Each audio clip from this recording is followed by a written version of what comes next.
Waan ku salaamayaa adiga muuqaalkani daawanayo. Waxaan ku rajaynayaa inaad caafimaad qabtid, aadna faraxsan tahay.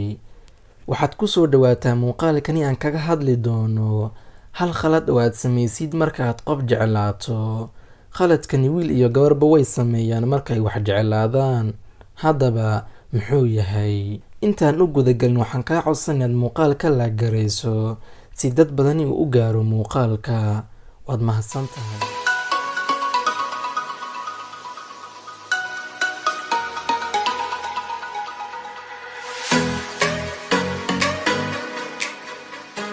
Khaladka ay sameeyaan wiil iyo gabarba marka ay wax jeclaadaan waa u baahnaansho zaa'id ah inaad dareensiiso qofkaad jeceshahay, taasoo qofkani ka dhigaysa inuu wax kale isku qaato ama isla weyni ay gasho, adigana uu kuu maleeyo qof daciif ah oo tabar daran. Sideedaba qofkani aad jeceshahay waa bini'aadamkana haddii u baahnaansho zaa'id ah uu dareemo wuu isa saraysiiyaa, wuxuuna isku qaataa wax uusan ahayn.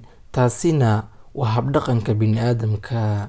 Waan ogahay waad jeceshahay, waadna u baahan tahay, laakiin waxaad samaysaa inaad xadidid u baahnaanshiyahaga isaga ama iyada. Waxaad iska dhigtaa qof waayitaankiisa ama waayitaankeeda iyo helidiisaba ama helideedaba isku mid ay ku tahay. Marka sidani aad samayso, waxaa dhacaysa inuu qofkani wareero, kadibna sida aad maskaxdiisa ku qabsato kana guulaysato. Haddaba jooji u baahnaanshiyaha zaa'idka aad u muujinayso qofkani aad jeceshahay. Jooji wicitaanka badan ee aad wacayso, mesajka badan ee aad u dirayso. Waxaad kaliya la hadashaa hal waqti.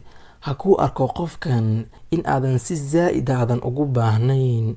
Kadib waxa uu qofkani noqonayaa qof isu arka qof caadi ah oo adiga kula siman.